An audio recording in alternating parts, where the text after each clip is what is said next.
dear students, I welcome you all to the first lecture of class 10 physics.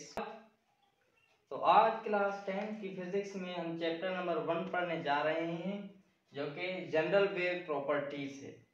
Yes, my name is Amir Hamza and this is your beautiful channel Hamza Physics Academy. तो students wave क्या होती है? What is wave?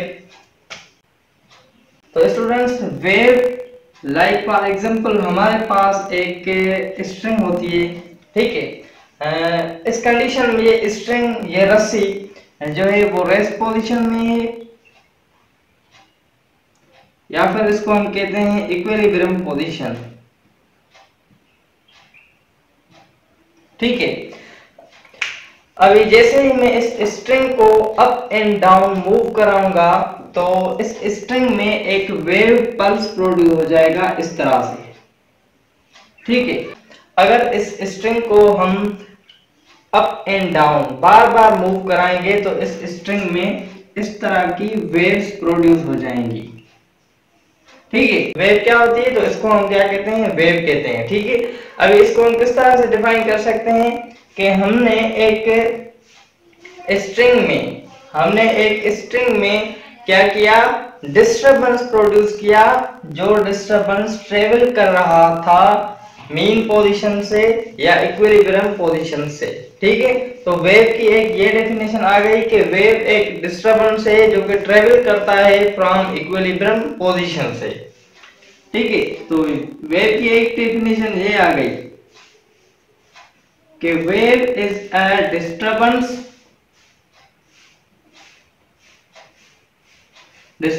from equilibrium position,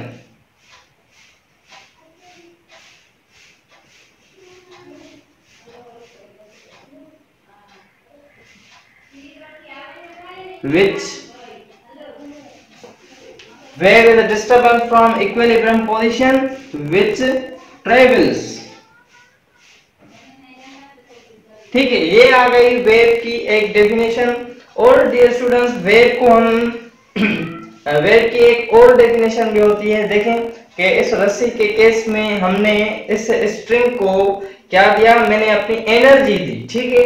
इस string को हमने अपनी energy दी, जो energy क्या कर रही थी? ट्रांसपोर्ट हो रही थी एक पॉइंट से दूसरे पॉइंट तक, ठीक है। तो वेव क्या है? एक मेथड है जिसके जरिए हम एनर्जी को ट्रांसफर करते हैं एक पॉइंट से दूसरे पॉइंट तक, but without transporting of matter, ठीक है। देखिए कि ये रस्सी क्या है? मैटर है। अगर हम इस रस्सी को अप एंड डाउन मूव करा रहे हैं, इट मींस कि मैं अपने हैंड के जरिए इसको एनर्जी दे रहा हूं और वो एनर्जी क्या हो रही है? ट्रांसपोर्ट हो रही है इस तरह से, ठीक है, आगे जा रही है। बट जो रस्सी है वो ट्रांसफर नहीं हो रही, मींस के मैटर ट्रांसफर नहीं हो रहा। तो वेव की एक ये डेफिनेशन है,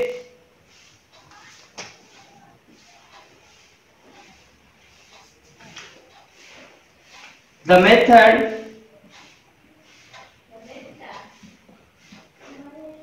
method of transport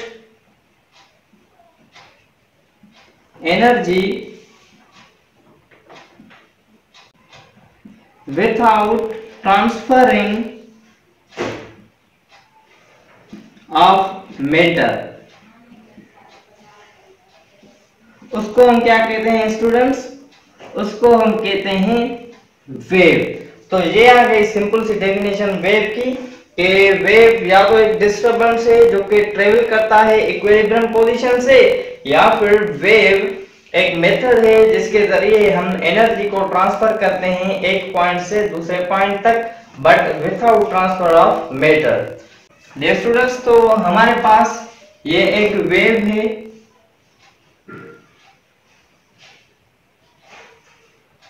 ठीक है। तो जैसे कि हमने पढ़ा कि वेव में क्या चीज ट्रांसफर होती है? एनर्जी ट्रांसफर होती है,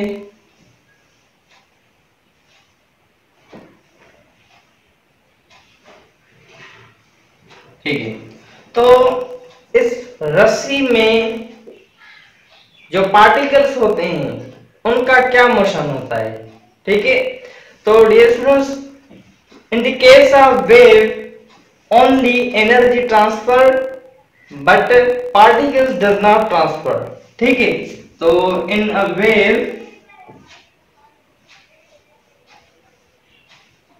वेव में एनर्जी ट्रांसफर होती है बट पार्टिकल्स ट्रांसफर नहीं होते। Particles does not transfer. ठीक है। स्ट्रिंग में पार्टी इस पॉइंट पर एक पार्टिकल है, जैसे ही हम उसको मूव करा रहे हैं ऐसे अप एंड डाउन, तो आप देखेंगे कि जो पार्टिकल्स होते हैं वो इसी पॉइंट पर, इसी मीन पोजीशन पर क्या करते हैं, ओसिलेट करते हैं। अगर यहाँ पर भी एक पार्टिकल होगा तो वो भी इस मीन पोजीशन पर क्या करेगा, ओसिलेट करेगा। अगर यहाँ पर भी एक पार्टिकल है तो वो भी क्या करेगा, इस मीन पोजीशन पर oscillate करेगा। So in the case of wave, particles does not travel but particle oscillates।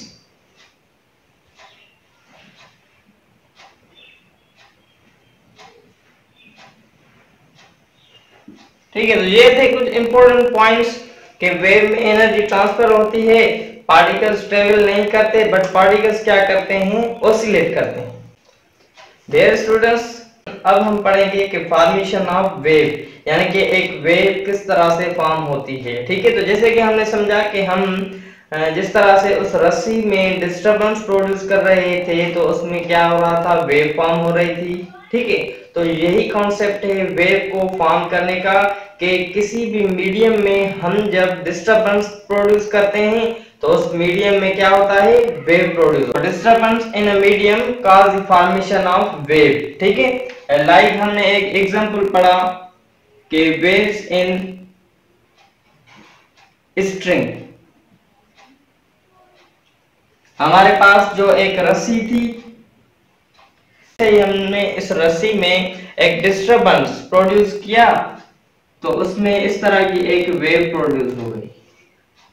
एक और एग्जांपल हम लेते हैं कि हमारे पास जो रिपल टैंक होता है, यानी कि वाटर, उस वाटर में हम जब कोई चीज थ्रो करते हैं तो उस वाटर में भी आप देखेंगे कि के वेव्स प्रोड्यूस होती हैं। ठीक है। तो वेव्स इन वाटर,